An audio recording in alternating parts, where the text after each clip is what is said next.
पौधा जिसे सालों से मिसअंडरस्टूड किया गया और बैन कर दिया गया।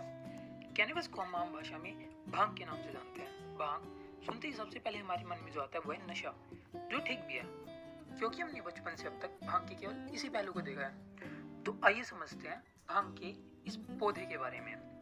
हेम्प हमारी इकोनॉमी के लिए एक इम्पोर्टेंट प्लांट साबित हो सकता है। हेम्प का इस्तेमाल textile, clothing, shoes, food, paper, bioplastic, insulation, construction, biofuel, rope etcetera में किया जा सकता है।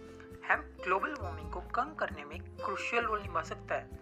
इंडस्ट्रियल हेम्प एक पेड़ के मुकाबले 2 गुना ज़्यादा ऑक्सीजन सोखता है। हेम्प स्टॉक से पेपर, हेम्प वुड भी बनाया जा सकता है। वेरियस रिसर्च के अकॉर्डिंग हेम्प कंटामिनेटेड सोइल को ठीक कर सकता है। According to various resources, hemp can clean up polluted areas that are affected by radiations, heavy metals and other toxic materials.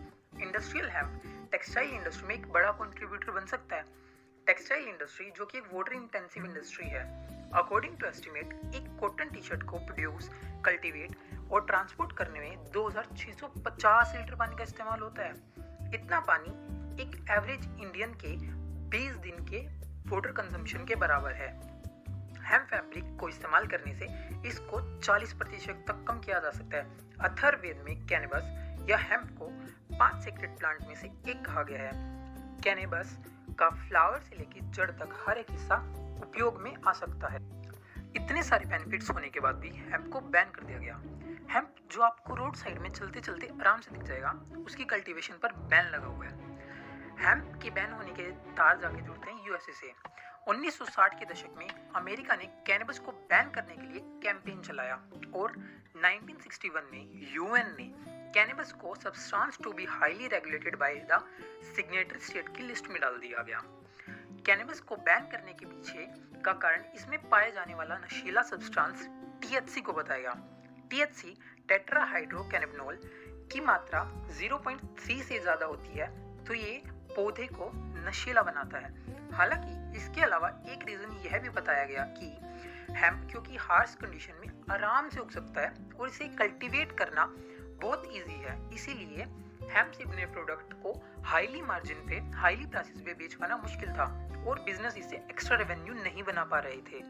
America ने हेम्प को बैन करने का दबाव पीएम राजीव गांधी पर भी डाला और 1985 में राजीव गांधी की सरकार ने narcotic drug and psychotropic substance act पास करके भांग को इंडिया में बैन कर दिया। इस लॉ के अंडर स्टेट गवर्नमेंट को हेम्प प्रोडक्शन, मैन्युफैक्चरिंग और ट्रांसपोर्टेशन की पावर दी गई।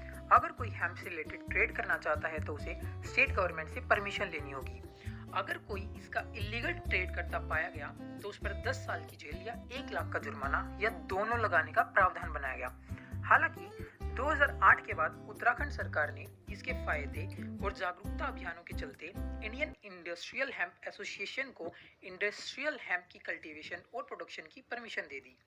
आज भारत के कुछ अन्य स्टेट्स में भी हेम्प लीगल हो गया है।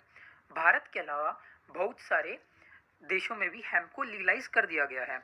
आज हेम्प प्रोडक्शन को हम अगर रूरल इंडिया में बढ़ावा देते हैं तो ये एक रूरल इकोनॉमी के लिए एक बूस्ट साबित हो सकता है। अगर इंडियन रूरल इकोनॉमी बूस्ट करेगी तो इसका इम्पैक्ट पूरी इंडियन इकोनॉमी पे होगा और ये इंडिया की प्रोग्रेस में एक बड़ा कंट्रीब्यूटर बन सकता है। So let us spread this information about this God gifted plant. Thank you.